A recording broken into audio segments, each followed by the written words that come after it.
Tonight we received the Award of Merit for the Folly, and we also received the President's Award for the building. The project is a small ceramic studio and store for a wine and whiskey cellar, but also a party venue, a space to relax, a space to get away from the house. In many ways, it's built on a sloped site, and in many ways, the goal very quickly in the project became the idea of fully hiding the building from the existing house, and in doing that, trying not to ruin the piece of land that we were working on, which has beautiful views out to the ocean. And so we created a building that followed the slope of the land, was hidden in that way, a concrete structure that allows light through the roof, through five tubes made of concrete, and allows this play of lights into this very, very sparse, very simple space. The goal being that the clients get to inhabit the space and use the space for whatever they want.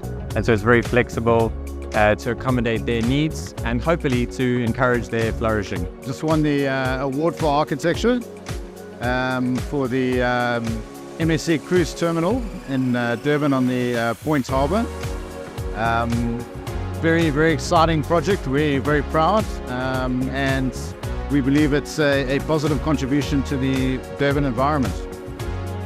Hello, I'm Richard Stretton, and we have won an award of Merit for Architecture as Coop Design for the Training Institute in Richmond, KwaZulu-Natal. The building was designed and conceived as a simple pavilion that offers multiple flexible functions. Thank you everyone for coming out this evening. It was a beautiful evening of awards and the presidential inauguration.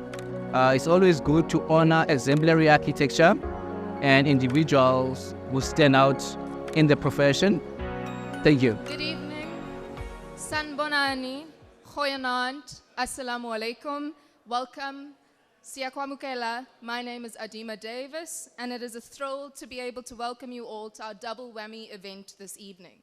The presidential re-inauguration of Skumbuzo Skuram Tembu. It's twice as nice, I promise. And the 2023 Saia Kzn Awards for Architecture.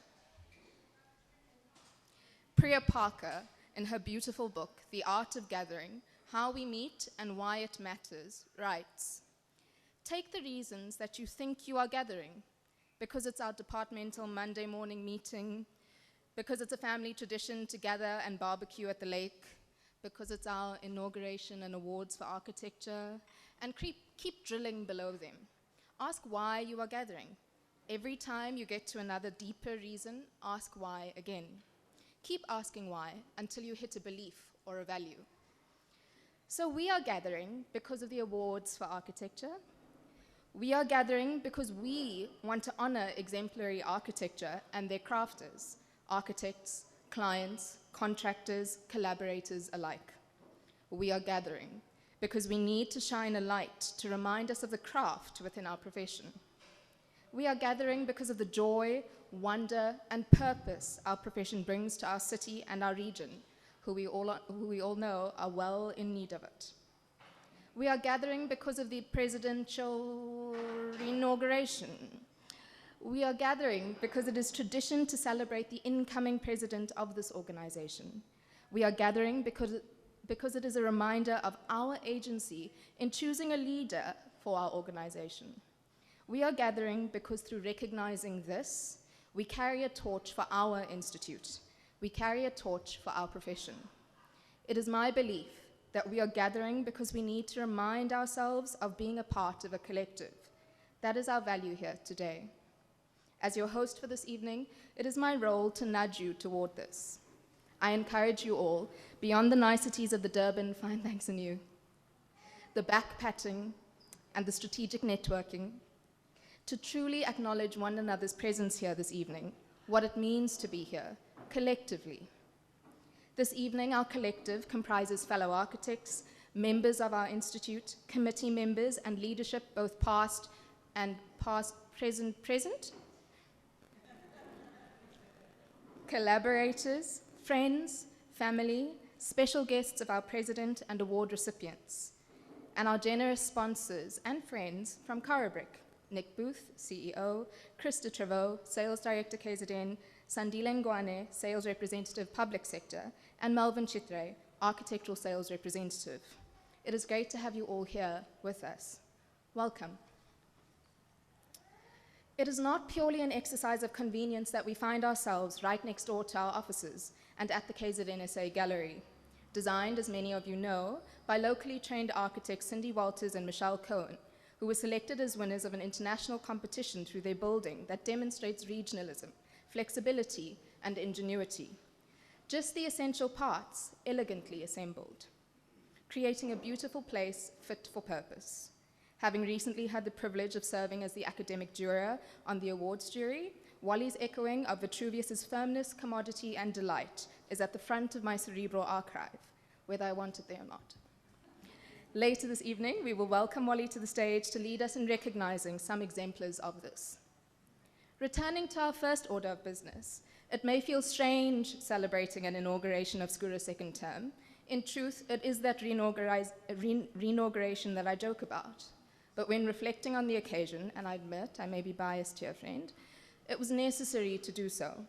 I promised to both Ruben and Skura not to make any more jokes about black male leaders holding on for too long and not knowing their place. The compassionate embrace of welcome has not always been the case within our organization, and while this has been particularly resonant in the last few years for me personally, the shift within our office and renewed commitment to realizing Saia Kzn as an inclusive, constructive, and progressive space for bringing architecture to the public, within this, your second term as our leader, is tangible and so wonderful to see. For those of you who were with us at the AGM earlier, the demographic breakdown of our membership reveals the work ahead. You are a visual representation of the underpinning values that Saia Kzn needs, Skura. We give thanks for your role in paving the way. I'm sure that you could all do it with a little bit of a break from my voice now. So let me welcome to the stage Nick Booth, no stranger to our institute or these kinds of strange backpatting networking occasions, who will welcome and share with us a word from our sponsors. Nick, thank you.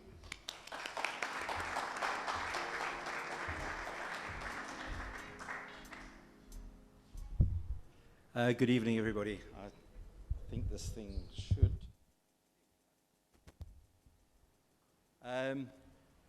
First of all, I have to say I am amazed at the turnout this evening. So to all of you, thank you for being here. I'm often asked, why does Karabrick in these very difficult economic times, I think I gave a description to somebody earlier, we have a pipeline of jobs that's not moving. So we have a pipeline, and for some reason the pipeline is halted, and I think we can all have various stabs as to the reason the construction and building industries and the environment we're operating in are facing such strong headwinds at this moment in time.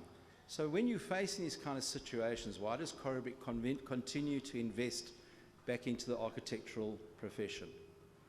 Karabrick has always prided themselves as being the leader, one of the leaders in the industry in terms of building material supply. And if you are going to be the leader and you're going to believe in what you do and you're going to continue investing into your own business, you have to invest into the market you're operating in. So this is not just a marketing ploy.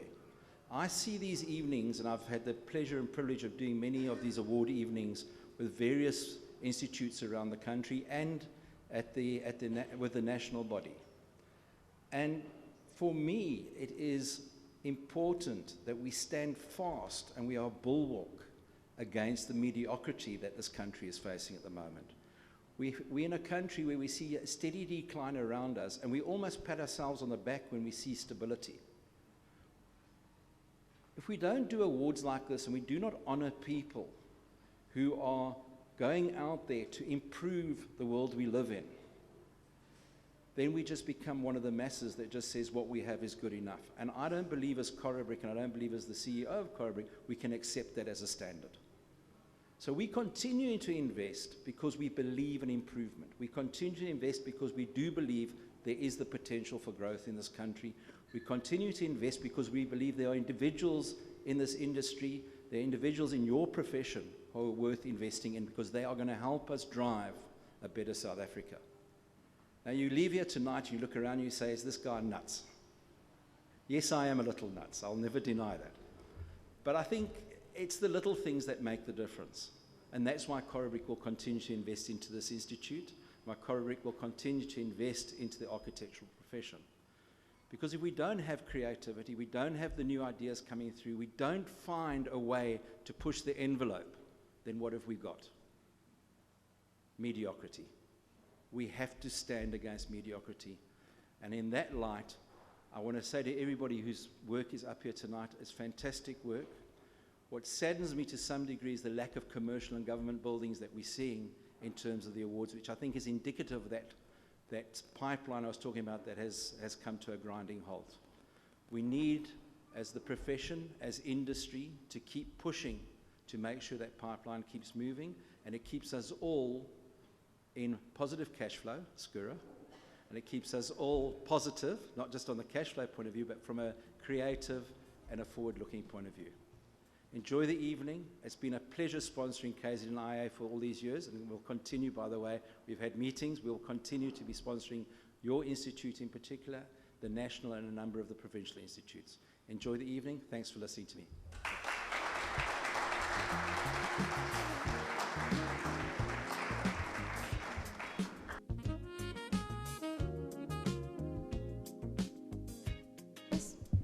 But obviously not in height.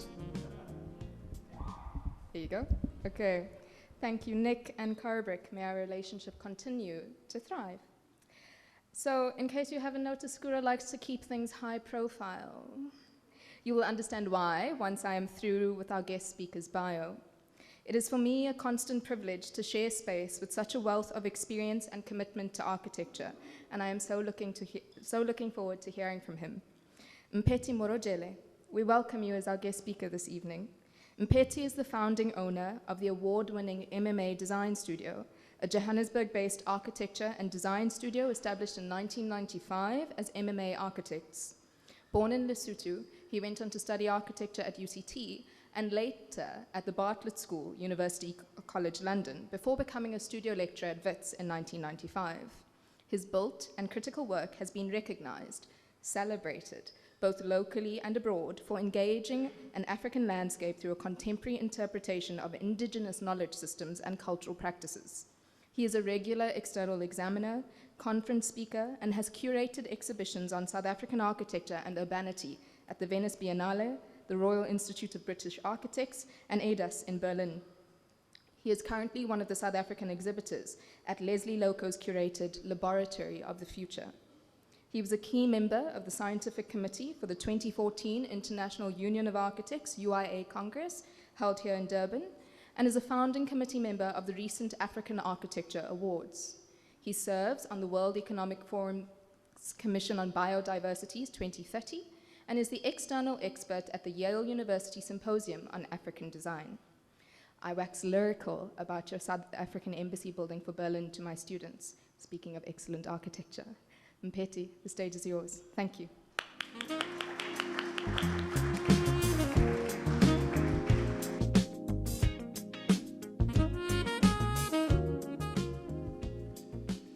Oof. That's quite intimidating. Thank you very much. It's a bit of a surprise. I was just swimming on the beach and I bumped into Skura and he said, hey, we're having an event tonight. Would you like to come and speak? So fortunately, I had something in my pocket which I was able to bring out and share with you. Excuse the voice. It's actually, I had the honor of being asked to be a laureate at the annual Sophia Gray Lectures last year. And I thought I would present some of what was presented there, but obviously with some bit of tweaks which I managed to do between coming out of the beach and coming here this afternoon. Thank you. So Durban always has fond memories, especially around the 2014 UIA Congress. It has a special place, certainly in my heart, in terms of architecture. from the days of the Warwick Triangle, and that kind of set off a whole series of interesting experimentations around contextualism, regionalism in South Africa. The Coral Brick Awards, obviously, which are centered around Coral Brick being here in Durban. And then the Congress, which was kind of a highlight, certainly of my public career. So it's nice once again to be here. Someone said being in Durban is like getting a massage. So please invite me back again. Okay, so the Sophia Gray lecture, it was called Practice and Pedagogy. And the idea is my practice has always been related to teaching. And I find that the two are almost, you can't divide the two because one is theory, one is practice. And the only reason why we think is because we have to do. And so that kind of teaching and the circle, the loop, you'll see in some of the examples I give here, is kind of a way in which I'm trying to bring back from what we've practiced back into theory, take from theory and take it back into practice. And hopefully through that process, some themes begin to emerge.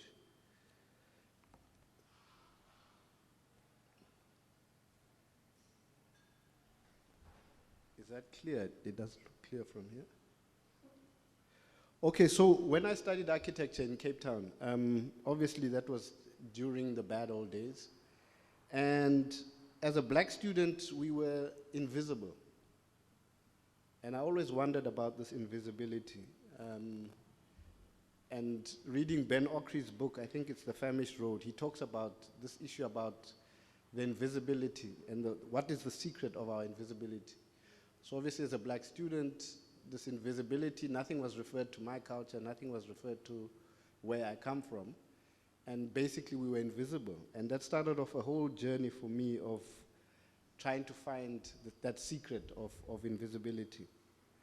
And one project which was seminal in that was obviously the Freedom Park project in Pretoria, where we were consulting traditional healers about their sense of the world and the sense of our place and why we were invisible. And one old man said to me, if you dig and dig and dig and dig, you will find us. And that's what I started to do. I started to find ways of digging into this. Sorry. And where better to dig than the origins of humankind, just outside Johannesburg. Because that's a place where, in a sense, if you think about it, that's where the evolution of human consciousness first started. You know, if you look at the evolution of the human species, we first became conscious as human beings right in the spot here, which today looks like, you know, this landscape, but beneath that landscape, there's all this treasure of the origins of kind of human consciousness and kind of cognitive abilities. And maybe we need to look at the environments where this consciousness was born to kind of understand where we need to be going for the future. So the idea of what were the origins of architecture, and this idea that the origins of architecture about when we make place, when we take space and we turn it into place. And place is something that resonates in our memory. And what does it take to make place? Is it sufficient just to make markings as the Khoisan did on rock? And these markings were made at specific places that mapped a geography in the society of there's the kind of nomadic society. So in another way, it was kind of mapping a geography and making place and making sense of place through very simple means of marking the rock in very specific places.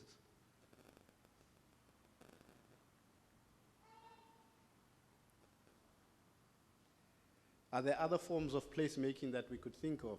In this case, the Isivivane in Freedom Park, which is meant to memorialize the spirits of people who passed away. The rocks which you see there were gathered from all the 9 provinces of South Africa.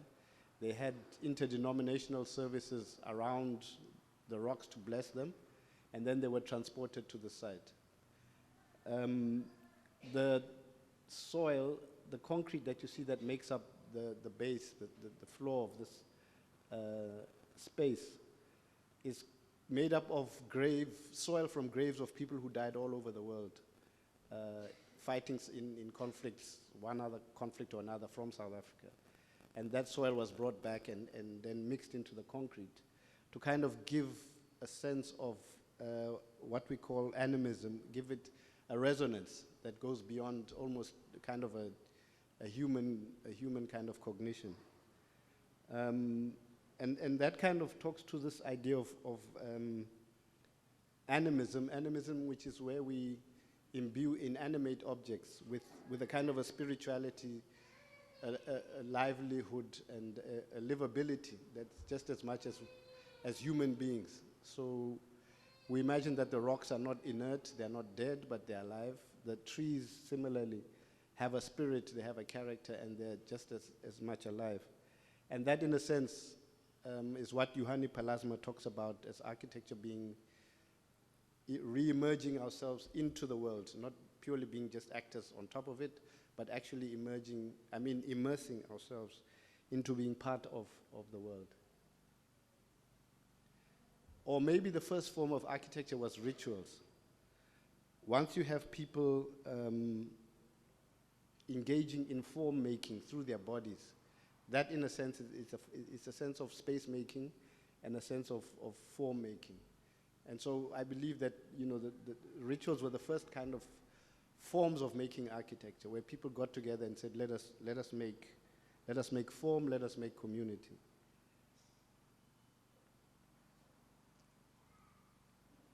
So the search goes on in the secret of our invisibility. And as architecture is normally, design is normally autobiographical in that we resort to where we come from. And as they say, architecture comes out from your stomach. So I similarly went back to my origins.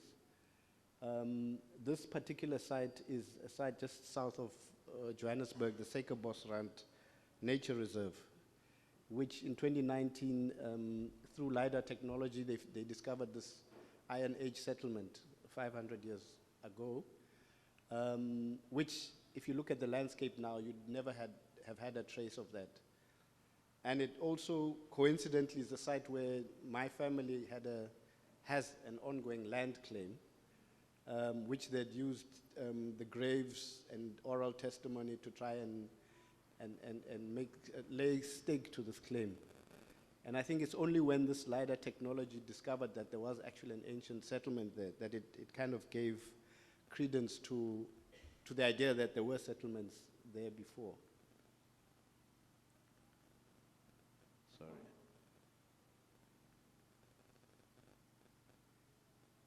On my paternal side, my family traversed from kind of Bergville area across the Maluti Mountains into Lesotho, running away from the,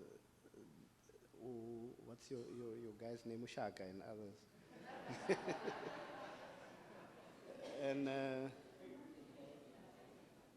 And I think it kind of gives you, I think growing up in a kind of a mountain region gives you a certain sense of environment, certain spatial intelligence, a certain awareness of height and vertiginousness, I think is the word, as opposed to people who have grown up in desert environments or flat plains, etc.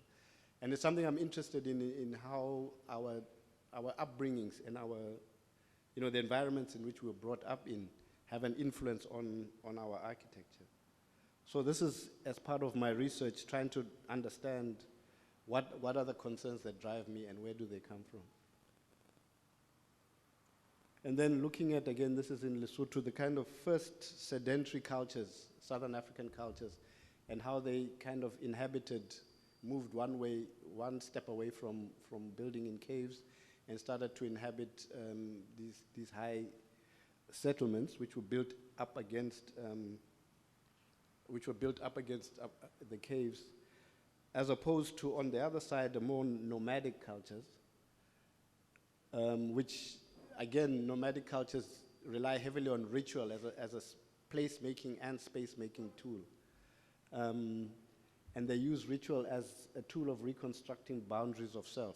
So what that means is that because they're moving all the time, in order for them to be able to move to a new location and, not because they kind of have to break away from a new space, there are certain rituals and trances that they have to go through in order to kind of reinvent themselves.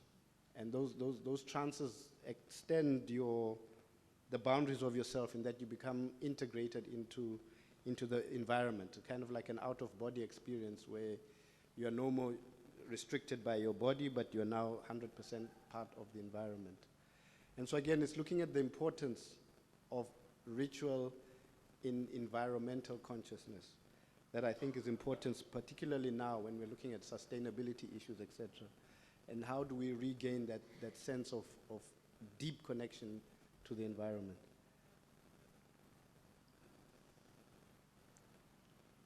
And how through disciplined bodies we can make cathedrals and churches, and that we don't have to build edifices that last for 1,000 years. But there's something about temporality that we need to be thinking about more and more as we look at using less and less resources.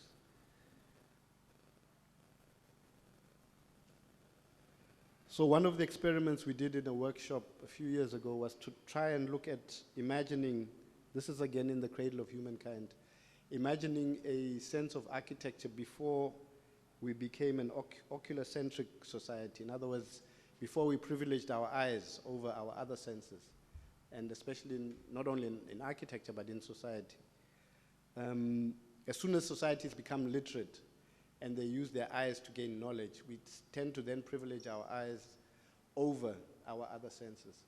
And this, in architecture, has brought about a certain way in which we look at architecture, a certain way in which we treat architecture, which, again, what Pelasma talks about is looking through the eyes of the skin, which again suggests that architecture is more than about a visual language, but it's something that is an embodied actually experience. So this was an experiment where we are actually designing with your eyes closed in one of those caves in which the origins of humans were found, and trying to see if we are not using our eyes, what kind of design would we come up with, and trying to imagine a kind of a precognitive way of designing, and then translating that into architecture.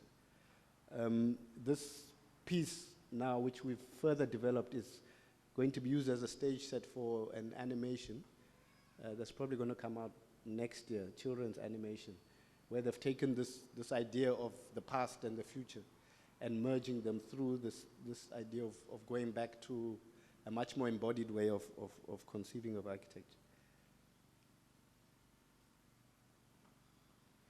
So what does this tell me? It tells me that the form of design, which is drawing, which, where I lost my space here, as a kind of a strategy for design, has more chance of working in a kind of a non-ocular sense, because you have that hand-eye coordination. It means that you're not 100% using your eyes only, but you're using the other parts of your body. And that this is a very important way in which we return back to kind of connecting ourselves to our biological selves.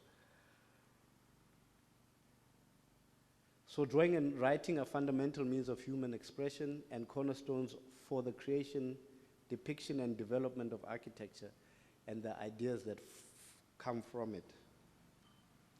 So I'll go through some examples of projects and just see how I was beginning to try and interpret some of these ideas.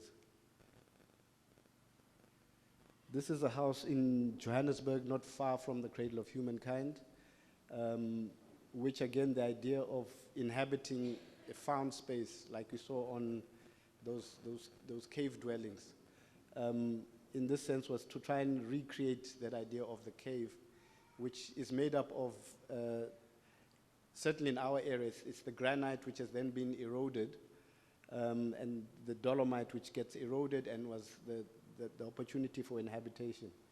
So it's kind of alluding to that idea that we have these crusted and cracked rocks that sit on the edge of our cliffs and that get eroded through water and through the action of the weather and provide refuge.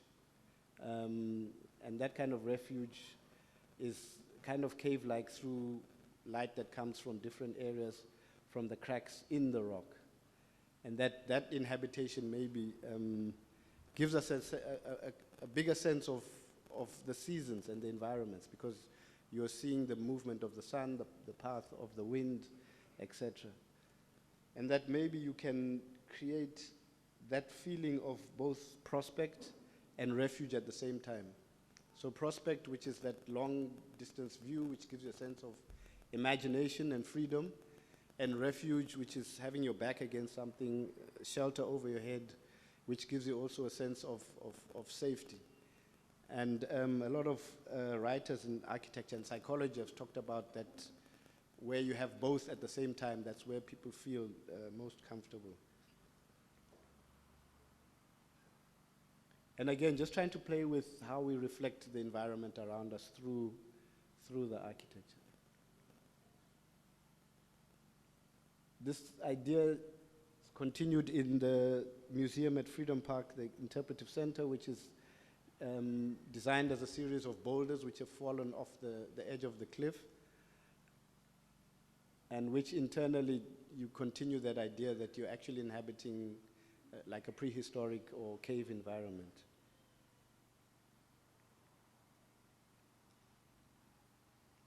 And again, several other buildings, which I don't have enough time to go through now, is really trying to work with this idea of what it is as how we originally inhabited buildings, and how we could kind of try and recreate that sense of working with the environment, of living within the rocks. This is an example of a building in Rustenburg. This is another proposal, Cradle of Humankind. Again, the idea of the solid and the void, which is made through erosion. And then the idea of the liminal space, that space in between being kind of in one sense of yourself and another sense, which is created through the multiple layers. So in this instance, the Khoisan use rock a lot because it's like a tapestry into the other world. And I think if you stare at a piece of rock long enough, you will begin to get that sense of another world inside, behind that rock. And hence a lot of the paintings there was to kind of respond to this gateway between these two worlds. So in this instance, we did a rock art piece on a building, but as a shadow and a transparent piece that you can see both internally and externally. So it's kind of taking the rock but making it as a veil, which is how the Khoisan perceive of this world and the next world. Sorry. In animism, trees are very important because they are living souls. They provide us with so much.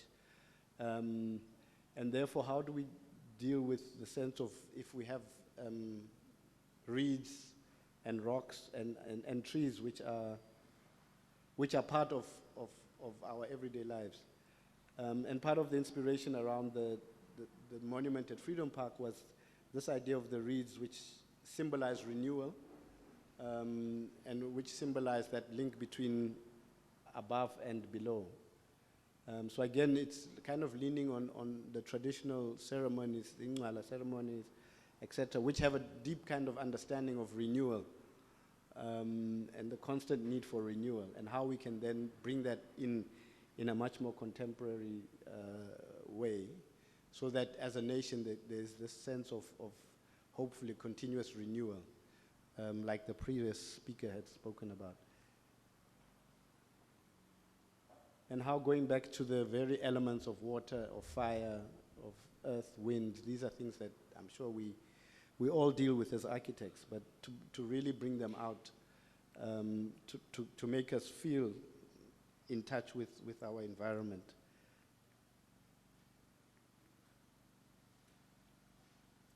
So this contextualism obviously is not only related to natural environments, But even within the built environment, our practice always tries to go back in history and try and imagine a new trajectory that would have come forward. So in this case, this is a building in a historical precinct at Wits University, the old science stadium, which has a lot of these old Victorian buildings. And being a heritage site, we tried to work with the architecture of that Victorian architecture, with a kind of filigree architecture, and see if how we would then bring that trajectory forward, but still remain within the context of where we were working. So you can see even internally, this idea of trying to recreate what you already have within the context. So as I say again, whether it's a natural context or a built context, it's always important for us that we try and add to what is there rather than bring something totally new. This is a project in Velcom where we're working with the kind of history of the mine dumps and extraction. And I got a student to try and imagine what that area could have been like before we came, and imagining a different future. And you'll see the building on the right, which is beginning to emerge out of a kind of a narrative, of a historical narrative.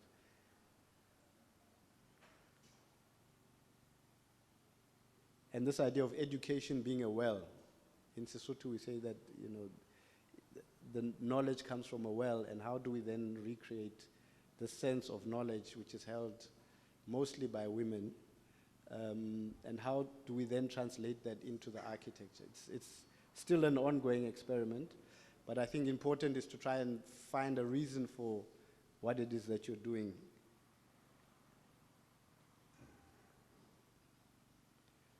Okay, and then I think the last thing I want to talk about is the competition work we've done. Competitions are nice because although they break the bank, but they allow you to experiment with some of the ideas that you have. This first one was a competition in Botswana, in the north of Botswana, in the Okavango Delta, for a new airport terminal. And those of you who know the Delta will know that it's quite a pristine kind of environment, which is a World Heritage Site for its natural qualities.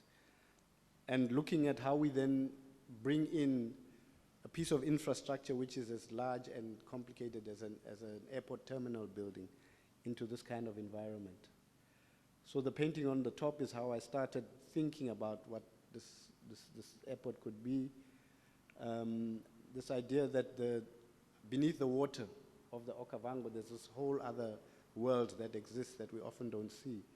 And that there's this layering of how the water moves through the environment. And maybe that kind of inspired this idea of having various layers to the building, which are then held up by the reeds that you find coming out of the water. So again, learning from the environment, learning from nature.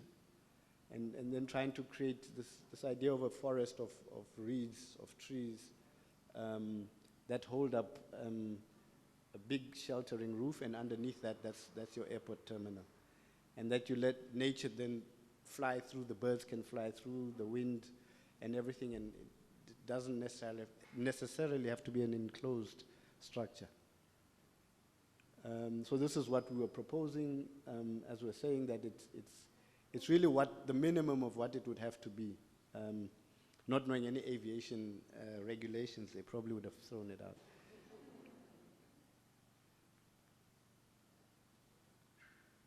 And then this was a competition proposal for the house of worship for the Baha'i in the Democratic Republic of Congo, working with the Baha'i themes of service to God and service to your fellow man. There's kind of these two concentric domes. One is a very light, ephemeral one, and one being a very solid one that talks to a relationship with God. And really trying to work with local materials, local know-how, and the idea that you can build something that needs yearly maintenance. Because in a lot of our cultures, maintenance becomes a ritual. Every year, people get together to reweave the reeds or to redo the daga again or whatever. And it kind of brings community together. And maybe when we are asked to build buildings that don't require maintenance, we're losing some of that community aspect to the project. This is work in Burundi. That's working with an NGO that works on a site that was part of a site of a genocide in Burundi, which is not known so much, and where they got these lovely, beautiful mountains that kind of cascade down to Lake Tanganyika. And again, we're trying to work primarily with roof and not so much with walls. So you'll see even at the bottom that our assembly halls, our classrooms, really work with the minimal that's required in this kind of climate. And really tries to bring nature back into what it is that we're trying to do. And then finally, a competition in Saudi Arabia in a place called Alula, which is just north of the Medina. It's kind of on the old silk trails that went from China through to Europe, and the spice and the silk trails. And really, we're trying to work with this very unique environment, and we're asked to produce a house that would kind of bring out the sense of that environment rather than call attention to itself. So our site is between these huge boulders. The environment you'll see, I think, in the next one. Sorry. What's happening here? So the environment of Alula is kind of a semi-arid desert environment with these rock formations. And these rock formations were then inhabited by the previous inhabitants there. And they actually carved into those rocks to make dwellings, to make tombs, and to make water cisterns where they would hide water from their enemies. And so what we were trying to do is make a series of dikes, what we imagined to be a series of dike walls, which is how they kind of captured the water. But then to inhabit those walls. So what you see on the right is one of those walls, which is a thick inhabited wall. On the left is another one, and then in between, you practically live outside, with enough shade, with the captured water that rises up and down during the storm seasons. But it's trying to reimagine dwelling as not a house with 4 walls and a door, but as a series of situations, if you like. And again, bringing the environment back into the dwelling. So really trying to recreate what is there, trying to work with the rock formations, work with the history of how people used to collect water, and how the kind of erosion of the sandstone allowed inhabitation in this environment. So as I say, these are opportunities with competitions to kind of try and experiment with some of those ideas around animism, which is kind of a renewed appreciation for our natural environment, our being part of that natural environment as biological beings, and leaning towards findings in neuroscience now about the way we relate as human beings to our natural environments. Because I think with neuroscience now we're beginning to be able to measure people's reactions to built environments. And that is going to be an important tool in the future for us to build what used to be our natural environment is now the built environment. And so I think it's important that we then begin to understand how as human beings we can resonate with that environment as we did with the natural environment. So thank you very much. I hope I didn't bore you too much.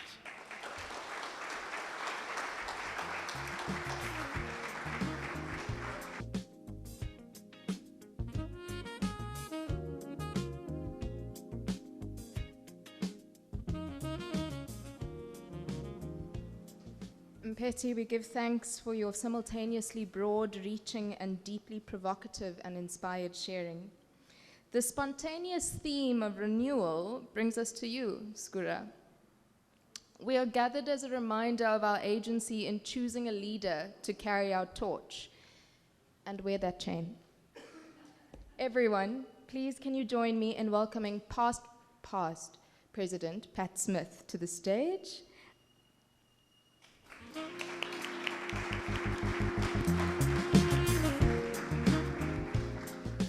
And then for another round of applause, please, for Skura, if you'll join us. Skumbuzo Mtembu, everybody.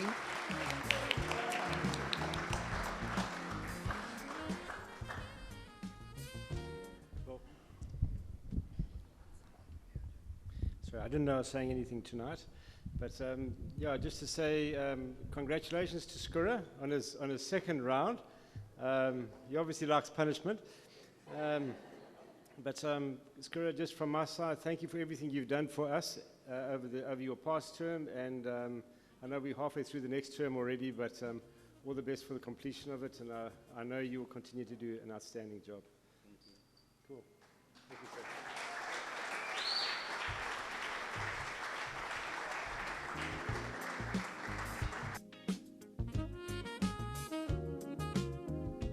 Put up here, because someone much taller than me is coming on stage now. Yeah, that's fine. Skura sat down just so he could smile a little bit and keep the nerves at bay, because he's going to be addressing us all this evening once more. I promise not to make any more jokes about it. Maybe. Everyone, please welcome for the presidential address, President Skumbuzo Skura Mtembu. Twice as nice.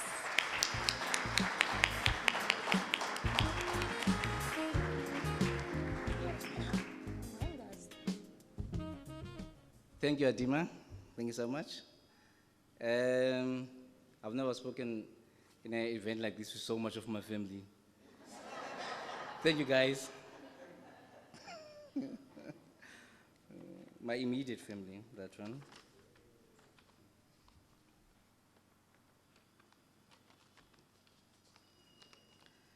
At any given point in time, we are afforded an opportunity to exist, wherein we hope to make an impact to our environment. Truly speaking, the poetry with which we compose structures may not change the course of human life, but has the ability to influence it, hence the need for awareness from the designer. And the Institute, well, I've so many times wondered of its perfect fit in the puzzle of life, how much of the huddle of like-minded body of equals can project outwards for a better society. Past presidents of the Institute, colleagues, friends, and family, good evening. It is at such a point as this one where we pause to evaluate our value and impact to our surrounding. We will endeavor to value our partners and fellow professionals towards workable common goal and project success. There is a sweet spot between the stark science and sometimes mundane art. That is who we are, architecture. There is such a thing as driving 10 kilometers more away from your home to a shopping center that allows you easier access and therefore convenience. Providing solutions with flair is what we are called to do. Commodity, firmness, but then delight is the magic factor, a language of the senses. We are human, therefore, once in a space, subjectively, we interpret it with the limit of our vocabulary as amicable or not. You are subjected to a feeling, a living reality. Well, I do flirt to such languages at times, but it's stuff for speeches. It's not me. Of speeches today, there shall be none, as this is my second term. Therefore, it's a report back. Here goes. Monday was World Architecture Day under the theme of designing for resilient communities by the international body UIA. We have to look to find solutions relevant for our regions. Shortly after the Johannesburg fire that happened in the inner city in a residential building, but triggered not by the incident, a meeting took place between an NGO, city people, facilitated by Sikom Somi, eThekwini Safer Cities and Urban Renewal Departments through Nomusa Shembe and Sub Musami at the Institute. It has been in the making for months, and finally, stage 1, which is the brief, has been submitted to the client for the YMCA building. It's a pilot project that can open up many more possibilities. A partnership with an NGO which has relationships with the city represent new possibilities, procurement being one of them. The fact that 55% of homeless persons have a home elsewhere means that a number of people are seeking a foothold into the economy by coming to the larger city. Substance abuse and other factors are less than job seeking as a main reason for homelessness. Therefore, have we asked ourselves enough questions on revitalization as opposed to expansion? Repurposing of buildings and upskilling people should be mandatory. Have we asked ourselves by how much crime can be reduced if we factor inclusivity? It is a pertinent discussion. I have oftentimes wondered why South Africa, with so much contrast in its economic fabric, would seem to an outsider. We are an artificial society. It's the inequality.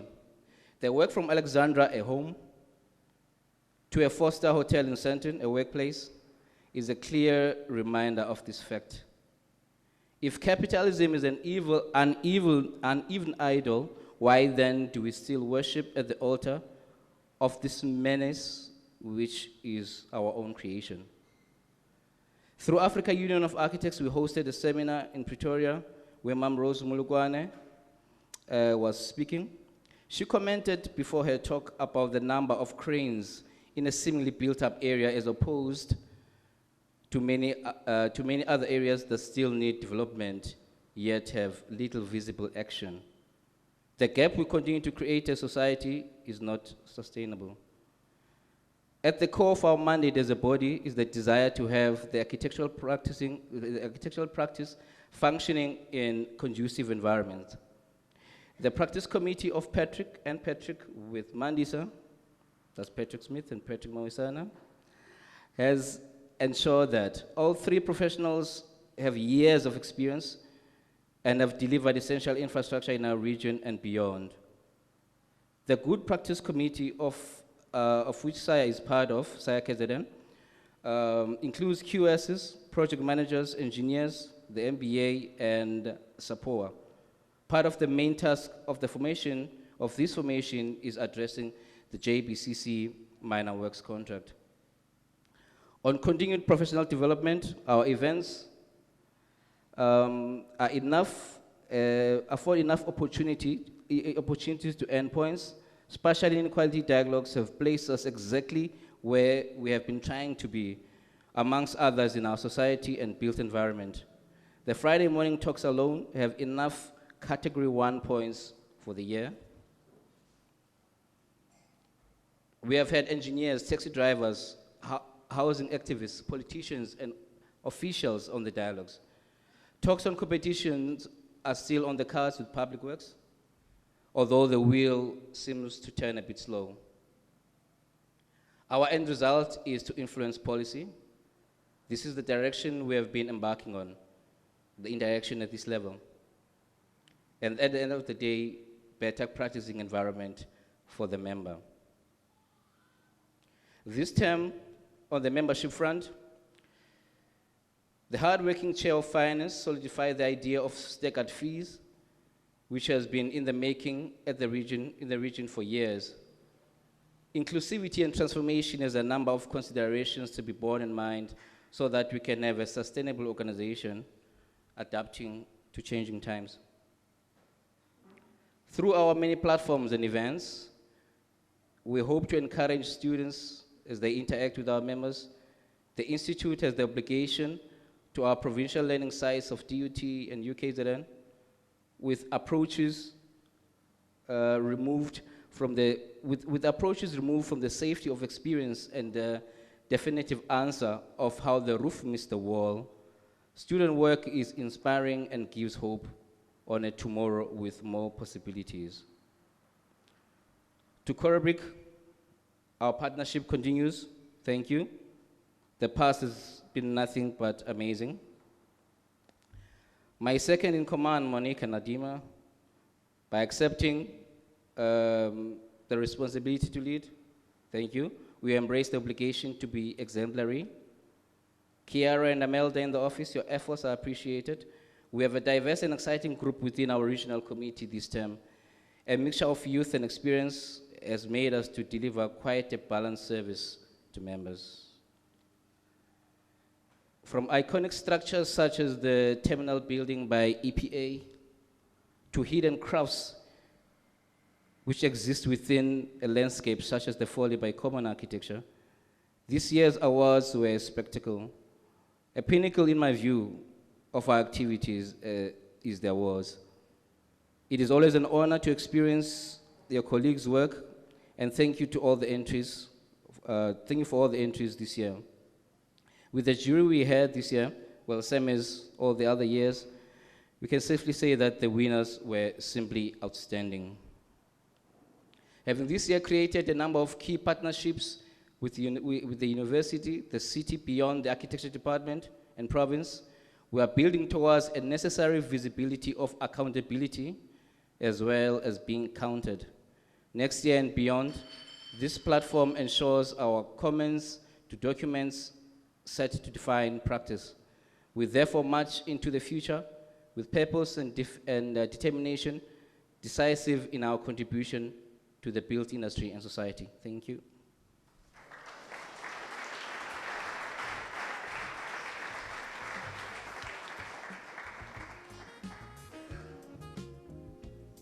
Again, somebody tall is coming. Our next speaker has given us what can only be described as unwavering commitment. Prof. Walter Peters, Wally. It is an honor to welcome you to the stage to lead us through the 2023 Awards for Architecture. Wally, if you can join us. Thank you.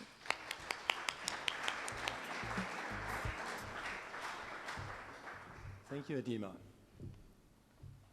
President Skura, colleagues, friends, ladies and gentlemen, it's a great honor to stand here again as convener of the awards program. I'll let you into a secret. It's the 16th time I'm standing here. So over a 32-year period, because it's a biannual set of competitions, if you wish. It works as follows. The South African Institute of Architects is divided into regions. We are the KZN region. And this year, we invite architects to submit their buildings for peer review. This is a tough thing to do. To have your colleagues dissect your building and decide which is the building to get the award or not. So I'm hugely admiring of my colleagues in KZN. Absolutely wonderful. The Institute says we have to have a jury. And it tells you how the jury is to be composed. You have to have practicing architects, you have to have academics, and you have to have a non-architect, a layperson. And here you've got them, Rodney Harbour, Eric Appelgren, who's a layperson, Don Albert is the architect from another region, Skura Mthemba, unlike everyone else, decided to come again. He was a juror in 2009, and 14 years later, it took him to revive to come again. It's a tough job, this, let me tell you, but I'm delighted he was here, and what's more, the jury elected him as their chair, which relieves me immensely, because then I can just be the observer and enjoy, which I did. And then you have Chantal Pieterse as a member of our institute, and Adima Davis, this time as a member of the academic community. Now, this jury is told to vet all the entries and decide on this criteria which are the ones which they would like to advance as worthy of an award. The criteria, something's changed. The criteria, as you can see, is Latin, so I'll take the opportunity to try and explain something to you. It comes from an architect and engineer who lived in the 1st century, 2,000 years ago, plus. And he came up with a treatise, and it has not been altered, with these 3 criteria for what makes for good architecture. It's been translated as firmness, commodity, and delight. Firmness does not just mean structurally sound, it means is it durable? That's a very valid question, because architects are responsible for investing huge amounts of money, usually not their own, but colleagues, clients. So it's got to be durable. Secondly, it has to be of utility. Utility actually means commodity, which means functional planning. It's got to work. It's got to be fit for purpose. Adjusted to the site without huge excavations. It's got to fit properly, perfectly. And then delight. Now, delight is a little bit more of an elusive term. But if you read it through Truvis's way, it's not subjective. It has to do with the proportions, the scale, the total measure of a work of art. And that's not easy to find in architecture. But these colleagues and the jury inspected over 2 days. Fortunately, we could actually physically inspect the buildings, for which there's no substitute, I might tell you. We had to do it virtually last time, but there's no substitute for this. We were able to do it because COVID is over, and thanks to Corbic, we could actually inspect these premises. So we started in Durban, went all the way up to Midlands and North Coast, etc. It took 2 days, and we recommended to the regional committee that 4 buildings would qualify for awards.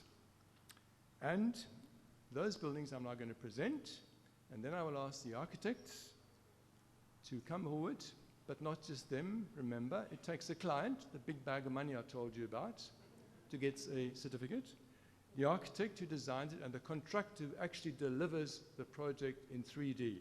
That's why we mark these 3 people in particular. There are many more, but in particular these, and we celebrate good architecture, good clients, good contractors, and good architects this evening.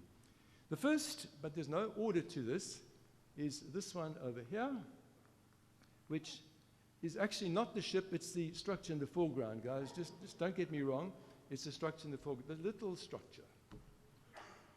What you can see is that the little structure is observed from the ship.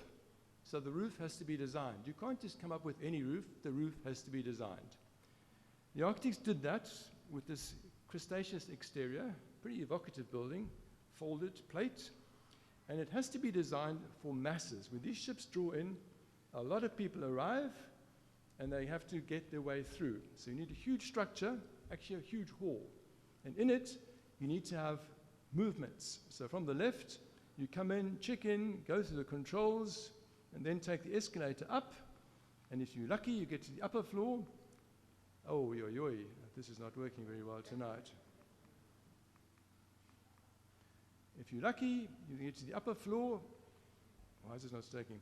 And in front of you, the big glass, there is that ship you're going to board, and you go across that bridge over there to board the ship. When you return, disembark is the other way around, but you again pick up your suitcases and go through the customs. But these ships and these cruises are seasonal. So this big structure, this big hall has got to be used when it's not serving the cruise ships. And all of this folds away, and you've got one big space for all kinds of events and all kinds of things you can structure in it. It's this kind of thing which got the jury to accept that this was award worthy. And they decided that the building was acknowledged. They acknowledged the landmark value of the building, the technological advances of structure and cladding within the extreme exposure to sea air, and the generosity of interior and exterior spaces within the tightly defined wharf site. Would the architects, the contractor, and the clients please come forward to accept certificates from President Skura?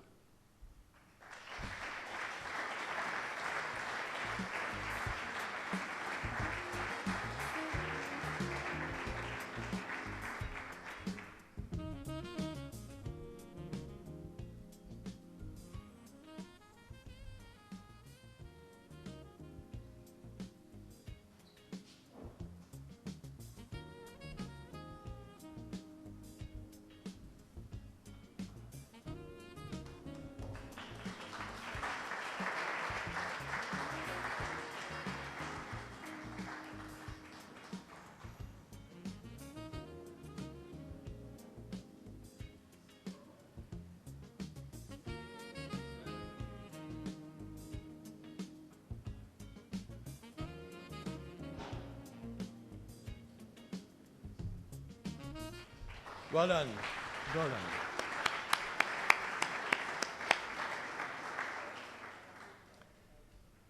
Now, if this project is high-tech, the next one is low-tech. This is a training and visitor center at Richmond in the Midlands. It was built, sorry, hey, I'm not winning with this tonight. It is built in a kind of a forest.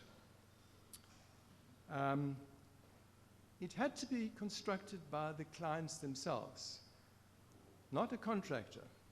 So it had to be designed in such a way that parts were prefabricated and designed for erection with the skills available on site. What's more, zero carbon was the ethos, which was part of the brief. The approach then, as you can see over here, is a series of portal frames, if you wish, timber, and the whole thing is then assembled, from which the architects designed the assembly items. It has a northern veranda, to which it opens on the north, where there's a garden with benches. That's the northern veranda, and it opens these gardens with benches. The building integrates the energy and water systems of the context, augmented by solar. It actually draws on ventilating fresh air from inside the forest and draws it into the building. The jury found that the building absorbed the setting, was well integrated in the landscape, literally touched the earth lightly, and that the commendable detailing produced a sublime piece of architecture. And I asked the architects to come forward. I don't know who the contract is. It's probably the client. The client is the contractor, no? And to receive the certificates from President Skura.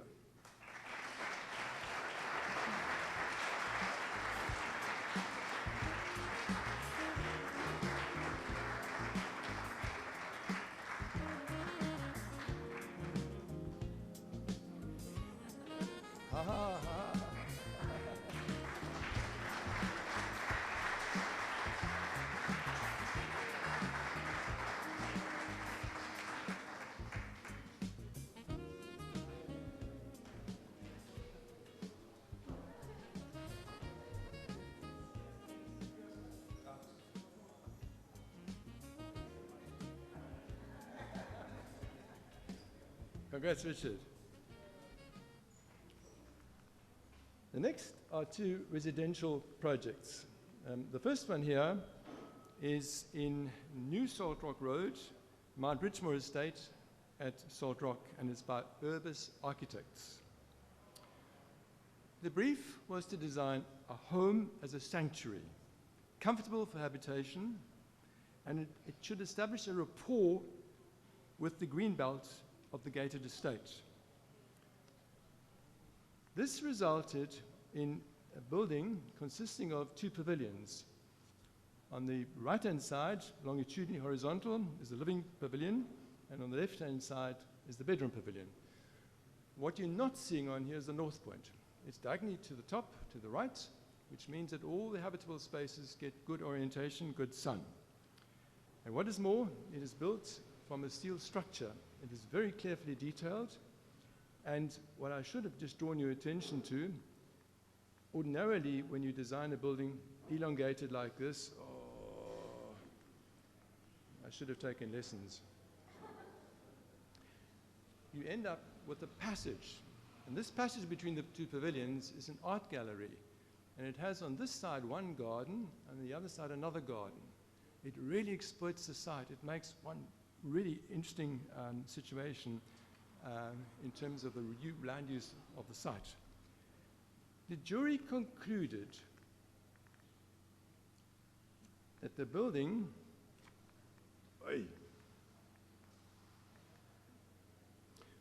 the achievement was understated. The house represented considerably more than the challenge, and that the carefully considered functional requirements and the thoroughly detailed steel structure, the landscaping and the finishing were co-essential to the success of the design. And I might just reveal one further thing. The interior design, which might have struck a couple of you people, is by the owner, the wife of the owner. Could I ask the architects, Jacques Krobler And the clients and the contractors to come forward, please.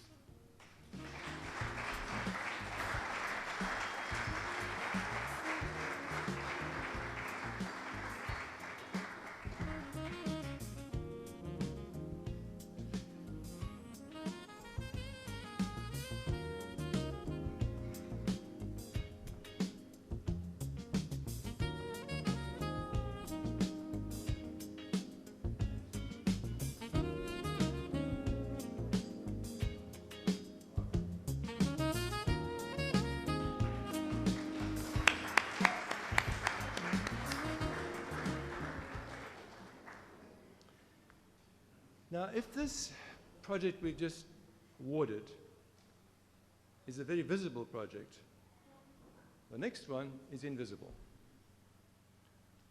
It's a artist ceramic studio in the Glades, Dunkirk Estate, Salt Rock.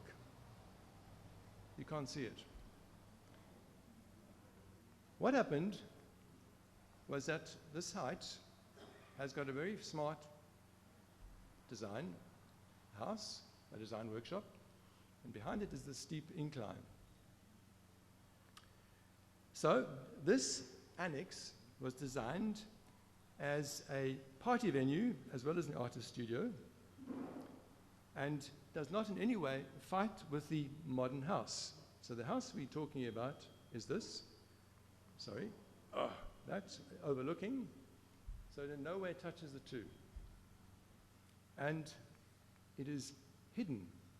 It opens a study bedroom, opens to a terrace and the view, and on the left of this would be the ceramic studios and so forth. And these are lit with shafts of light.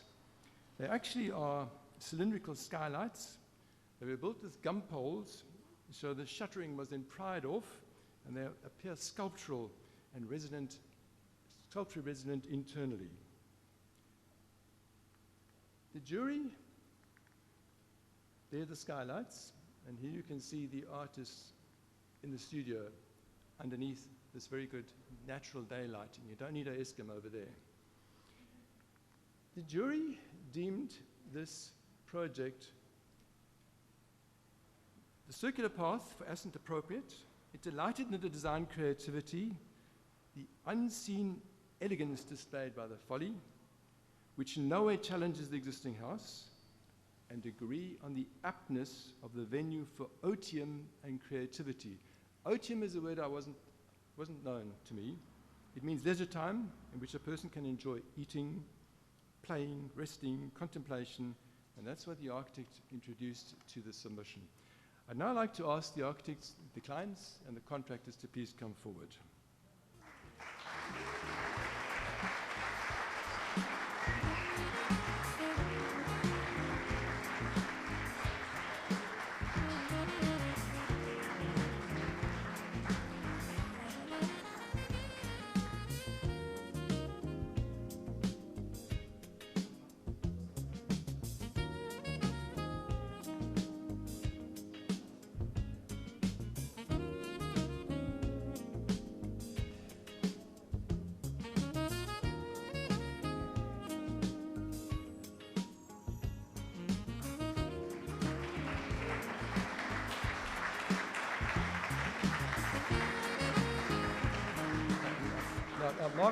Mark, just hold it, you guys, please.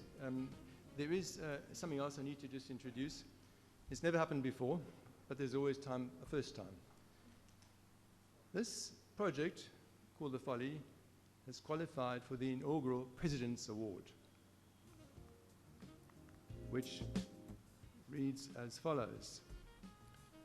Architecture is said to be an unavoidable art, and as such is seldom concealed. But, as The Folly demonstrates, even when invisible, it has the power to favorably affect the human condition. The President's Award is conferred on common architecture for the well-considered decision of a hidden response to the site and the existing building. Congratulations.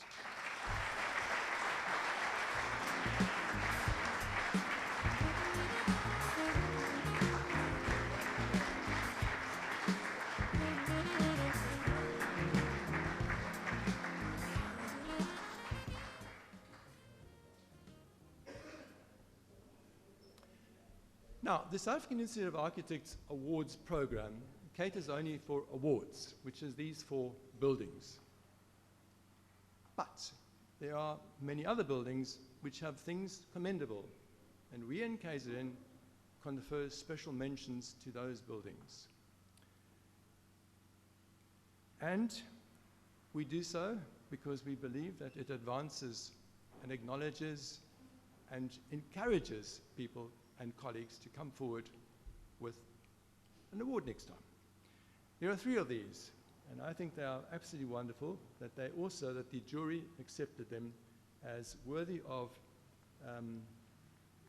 special mention. The first one is Greenhouses Office Park in Lena Arends Road, Glenwood, up the road. And the architects are Architect for KZN. This is an historical building on the left, and it was repurposed as the architect's practice, which we encourage. But only few domestic spaces can actually be recycled satisfactorily for professional purposes. Our institute's building next door demonstrates that very well. It's actually difficult to take an old house and make it serve a professional purpose. And architects need a drafting office, no longer drafting boards, but drafting office. So what had happened over here is a space in the old houses which could be used for meetings and so forth, where you will see shortly restored, and then a new extension added towards the back road. And this extension was built in metal, and there you can see the interior, very big north-facing office space, a delightful office space. And in so doing, the architects also managed to restore the inside. It's both authentic stuff and matching materials. A lot of creativity happened over here. And they managed to activate the back street to this development, which is what the architects now get a special mention for. And I would like to ask the architect, the owner, and I think the contractor to come forward.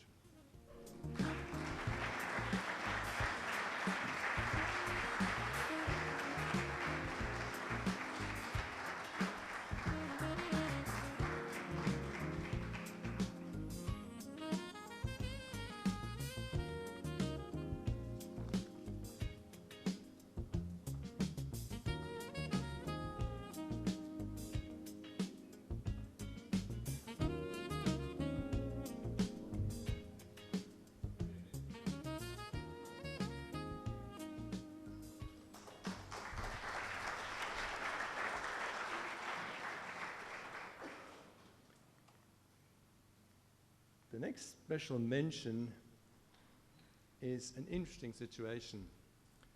It's a house in High Ridge Road, Athlone in Durban North. It had been through a couple of remodelings.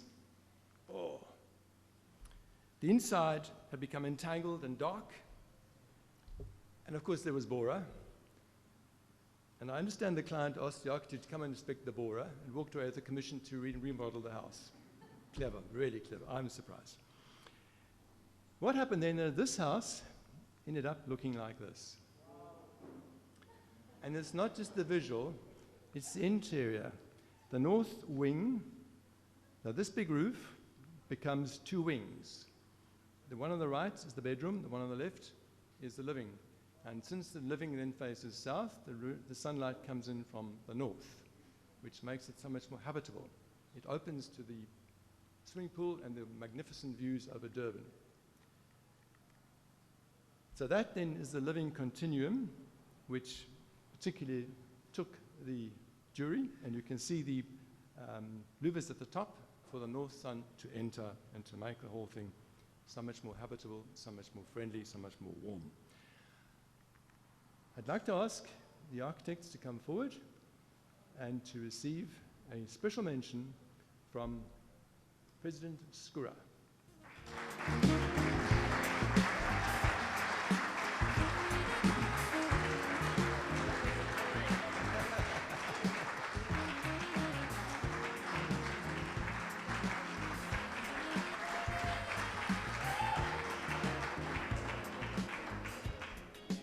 Great pleasure.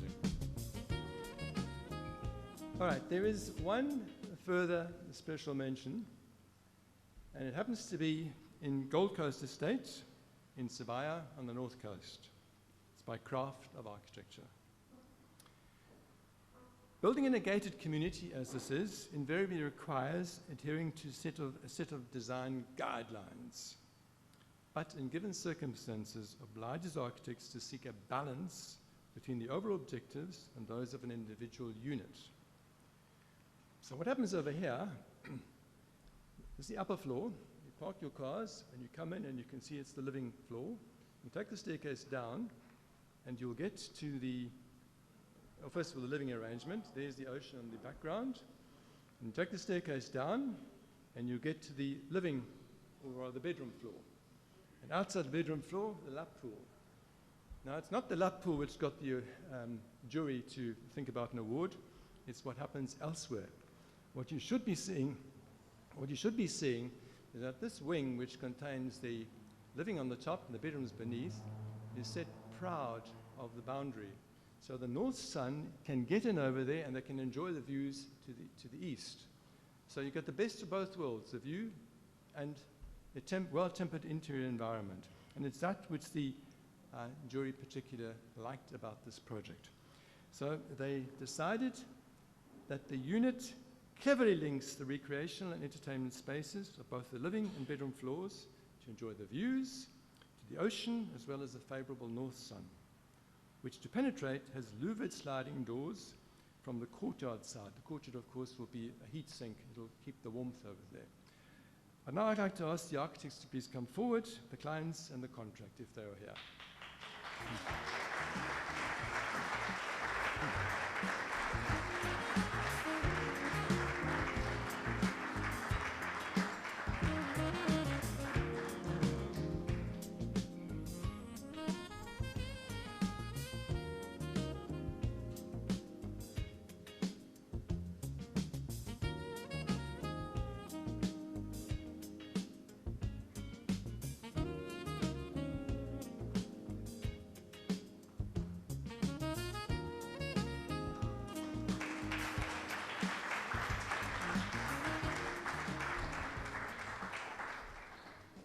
President Skura, this is not the end of the awards.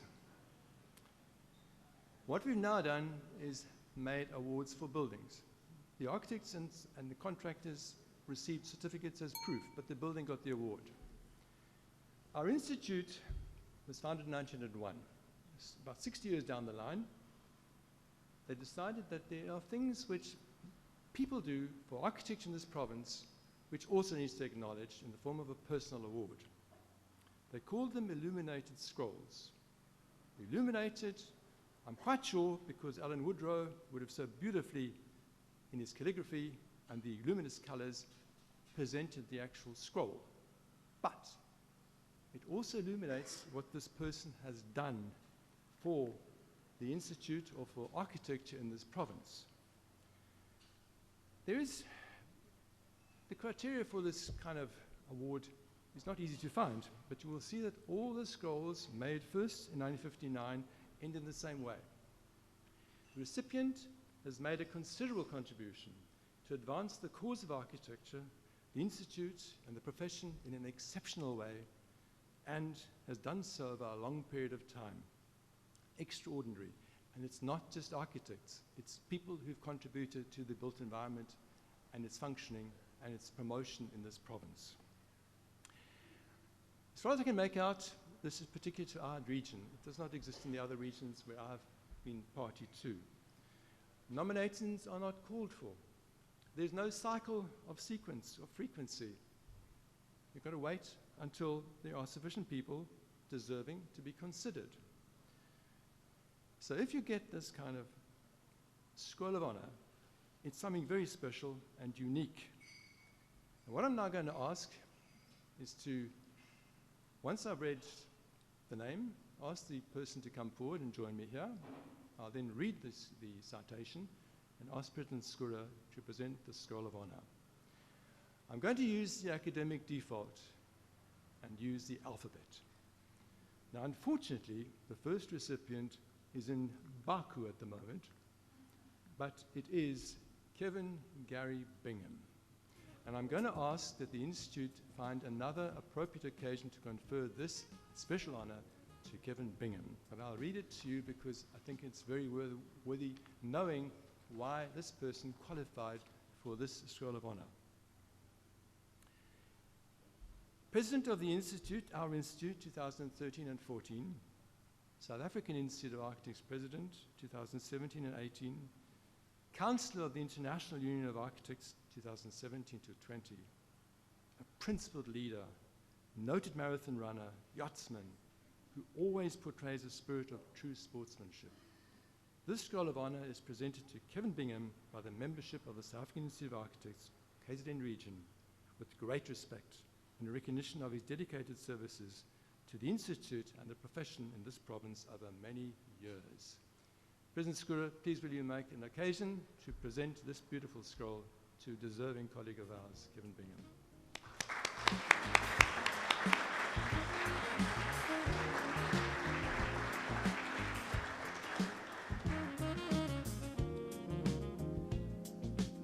The next recipient is here, and I'll ask him to come forward. His name is Paul Mikula.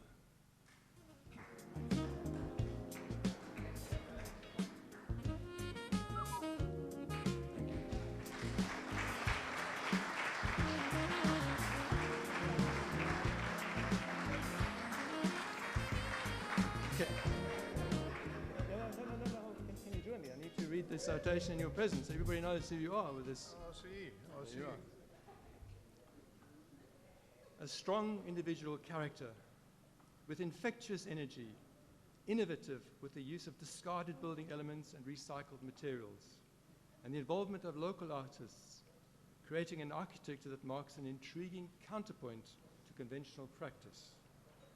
The Scroll of Honor, Skura, is presented to Paul Mikula by the membership of this institute with respect and in recognition of his dedicated services to the built environment of this province over many years. Congratulations, Paul. Thank you. And now Skura will hand it over.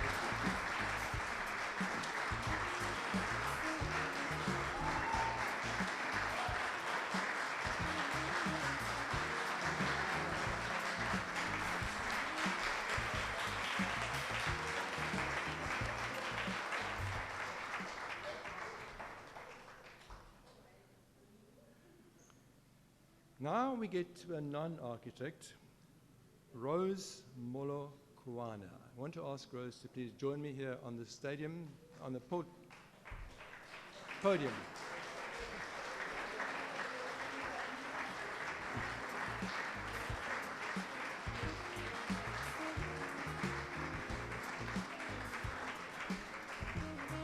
Please come up, Rose. So that I can have everybody see what you deserved and what you're going to be receiving from our president. A veteran grassroots activist in matters of land tenure and housing, national coordinator of the South African Federation of the Urban Poor, and part of the management committee of Slum Dwellers International. The Scroll of Honor, which Skura will present to you, comes from the membership of the South African Institute of Architects KZN region with great respect and in recognition of your impact over many years in making land and houses available to the poor. Congratulations, Rose.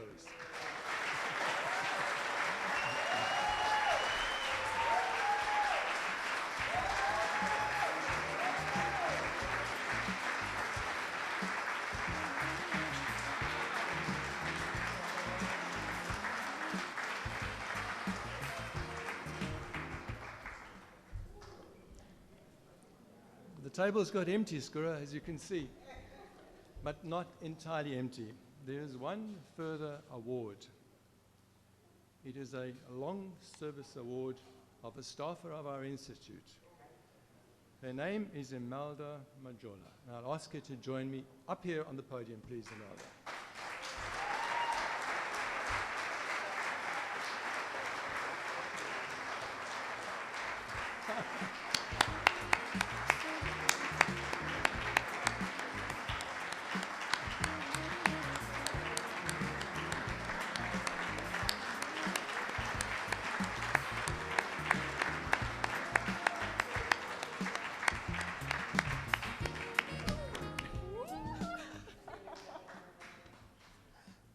Imelda. The citation reads, "A jewel of the KwaZulu-Natal Institute and a loyal staffer with a kind heart and a gentle spirit, completely trustworthy and who is always willing to help. The Long Service Award is presented to you, Imelda, by the membership with respect and affection, and a recognition of your dedicated service to the profession and the Institute over 3 decades. Congratulations, Imelda.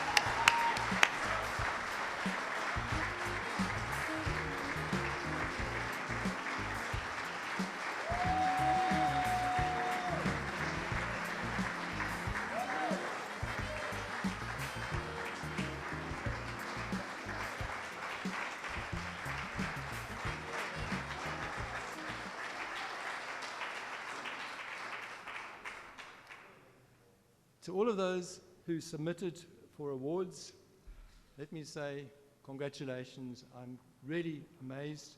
I'm not sure what my colleagues would do with any of my buildings, but I'm really delighted to see that so many colleagues take the opportunity to have their peers evaluate their buildings. To those who got special mentions, there's an award next time. To those who got awards, I'm afraid there's another competition at national level next year. It's for Korobek Awards of Merit, and it's for Korobek South African Institute of Architects Awards for Excellence. And I hope to goodness we'll have some of the KZN entries receiving those awards. And thanks very much to Korobek for making this possible this evening.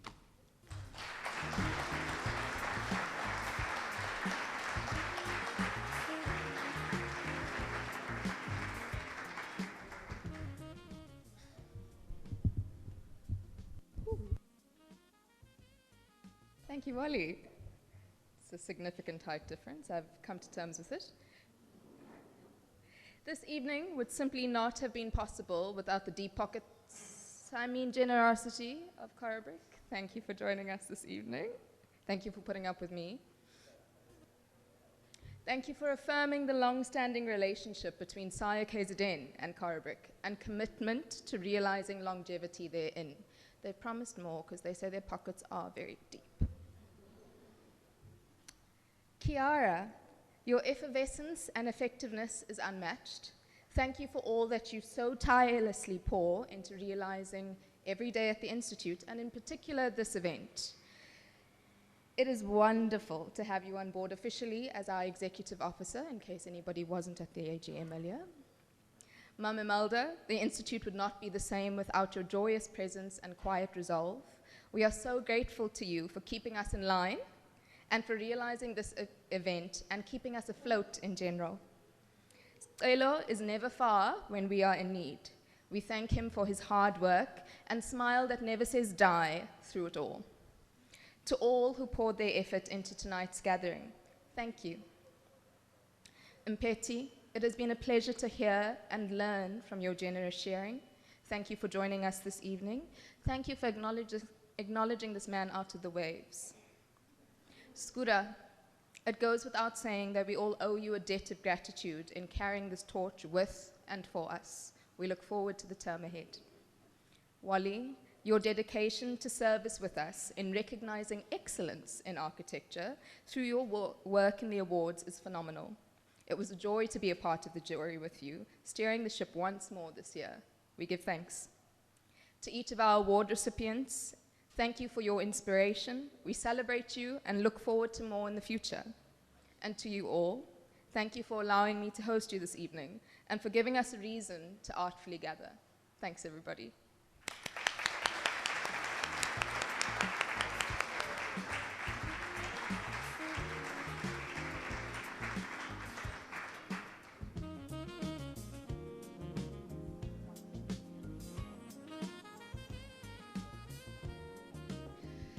I swear we're prepared and organized. Before we close the formalities of this whole shindig, I would like to invite past president and no stranger to the Institute or to any of you, Trish Emmett, to the stage.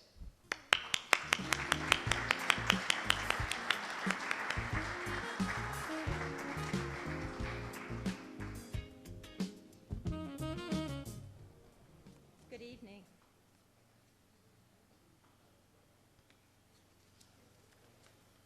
suppose you're all wondering what's going to happen next. In the last 5 decades of this institute's existence, one person has been the glue that has held this institute together, to quote Professor Rodney Harbour, adding value to almost all of the activities in our architectural life. First elected to the regional committee in 1981, when he was in his early 30s, he was continually re-elected for a period of 35 years. He has served as the awards juror and convener biannually since 1991 and has edited the Saia Kzn journal for 40 years since 1982. By now that you will have realized that I'm referring to Emeritus Professor Walter Herman Peters, also known as Wally to his friends. Since graduating from the University of Natal in 1975, it's okay, Wally. Wally has been best known as an exemplary academic, rising uniquely through the ranks from lecturer to senior professor at UKZN and later at the University of the Free State. This also included supervising 6 PhD students and 12 master's students. Focusing on heritage, he has researched many of the historical towns of Southern Africa, authored and co-authored many books, including his current updating and translating of his doctoral thesis. Saia has conferred on him the Critics and Writers Award in 1989, as well as the Medal of Distinction in 2006. Wally was also the Sapphire Gray Laureate in 2011. As an aside, when the voting was tallied for the regional committee in 1981, his first round, there was a tie for the remaining position. Fortunately for us, Wally did not draw the short straw. The President's Appreciation Award is conferred on Walter Peters for your invaluable contribution, always of an exemplary standard.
I promise we're done now.